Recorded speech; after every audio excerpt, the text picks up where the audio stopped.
Di usia Mas yang sudah pasti banyak makan asam garam kehidupan. Orang sudah mulai memikirkan tentang legacy atau warisan yang akan ditinggalkan. Pertanyaan dari Rido adalah, apa arti hidup yang bermakna di mata Tuhan bagi seorang Mas Slamet Raharjo? Saya sebetulnya sangat tidak pernah menanya-nanya itu. Tapi satu hari saya pemain film. Saya acting di film November 1828. Jadi Belanda. Oke. Saya perang sama Indonesia. Orang Indonesia itu ketusuk lehernya sama saya dan mati. Kata saudara begitu. Aku bertanya, karena ada seseorang datang ke saya. Nama saya Kapten De Boers waktu itu. Where is Slamet Raharjo? Hah? Bingung saya. Saya nggak bisa jawab. Akhirnya malam hari, makan malam, aku makan banyak sekali. Tiba-tiba orang yang sama datang lagi ke saya. Mr. Slamet, where is Mr. De Boers? Aku tidak bisa menjawab. Tetapi inilah keuntungan saya jadi aktor. Tiap hari, tiap langkah saya kerja menjadi orang lain. Saya harus menjadi Diponegoro dan segala bentuk permasalahannya. Tidak mungkinlah. Tetapi memungkinkan karena Tuhan memberikan imajinasi pada kita.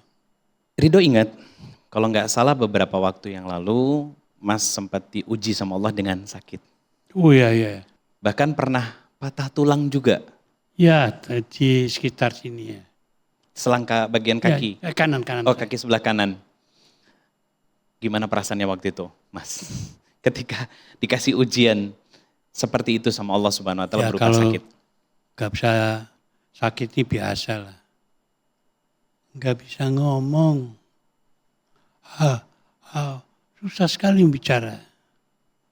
Oh Tuhan, aku ini aktor. Aktor gak bisa ngomong. Mau ngomong apa? Mau jadi apa? Dan aku gak bisa jalan lancar. Aduh, pemain macam apa? Pemain yang semi lumpuh. Maka saya tanya pada Ustadz. Ustadz, orang Islam itu menghadap Tuhan 5 kali sehari ya. Ya.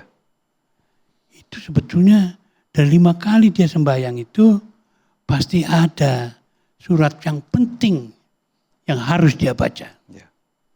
Dan ternyata dia cuma sambil lalu dia bilang, iftitah. Doa iftitah.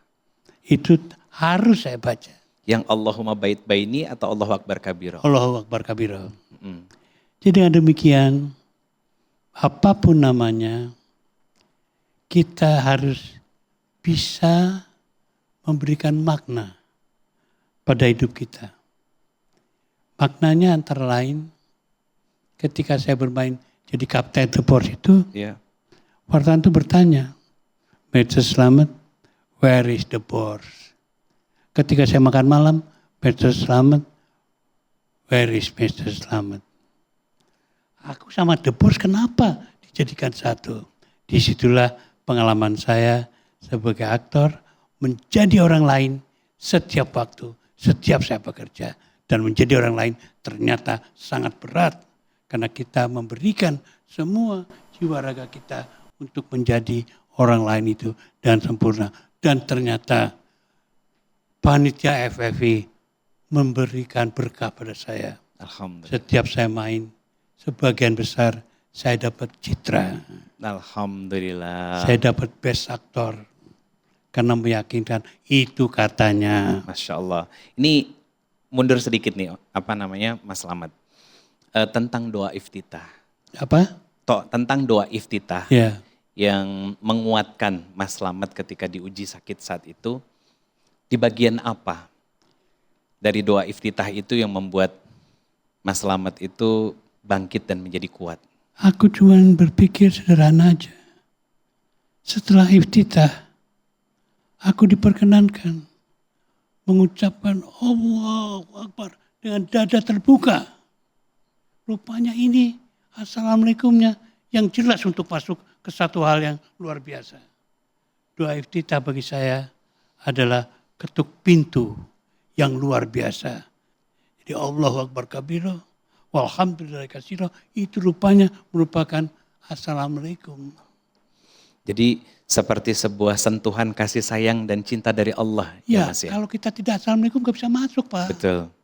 Nah, jadi artinya dengan demikian saya pikir Assalamualaikum saya itu lebih kepada sesuatu yang berarti konkret.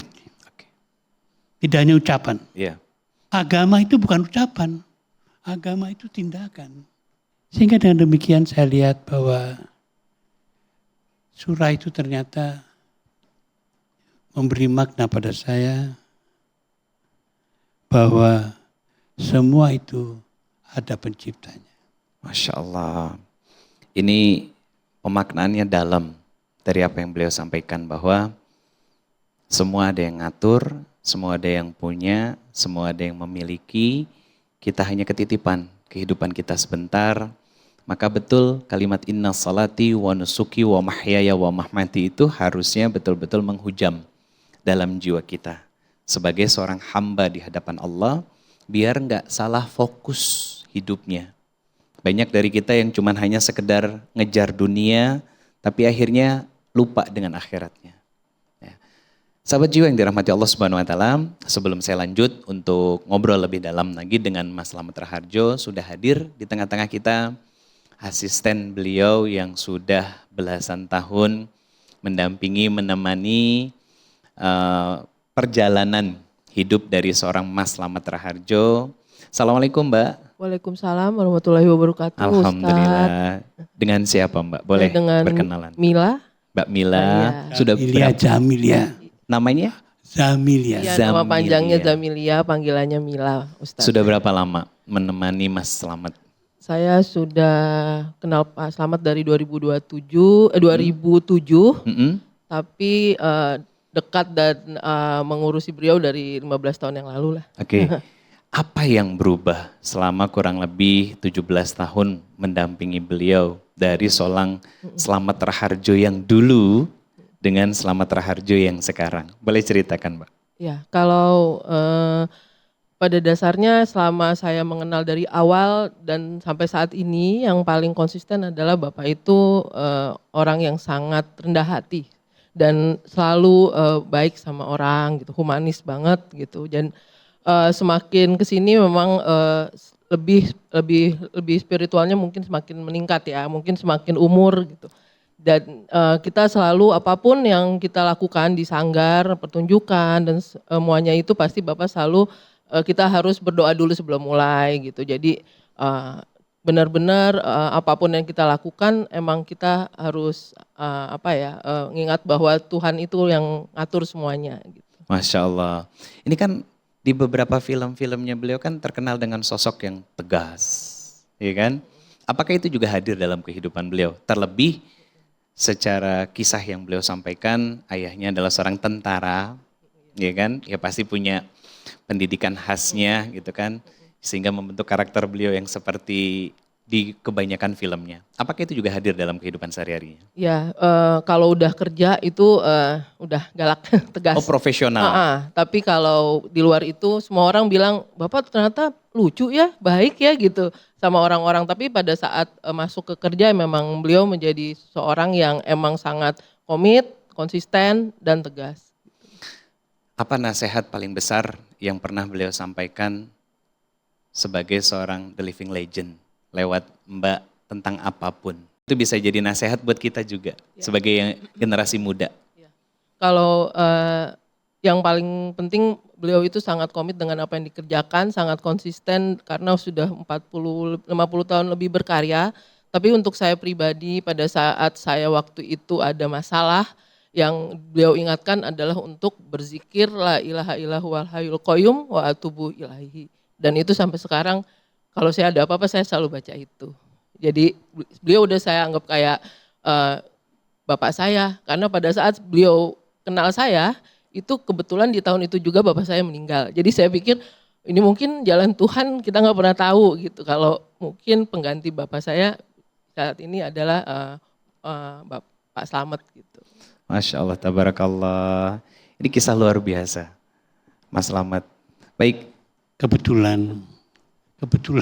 nggak ada yang kebetulan, Mas.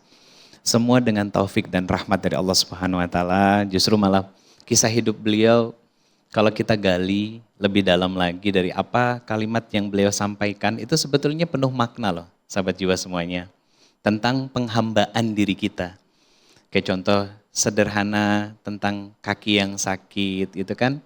Beliau mengembalikannya semuanya sama Allah Subhanahu Wa Taala. Sedangkan kita dilukai sedikit, dikecewakan sedikit, dikhianati sedikit, langsung nyalahin orang.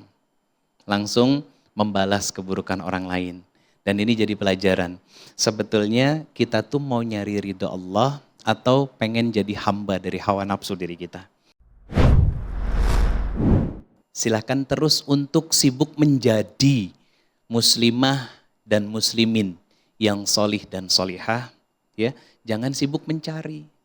Kalau sibuk mencari, apa yang terjadi? Eksis sono sini, seolah terkesan seperti jual diri.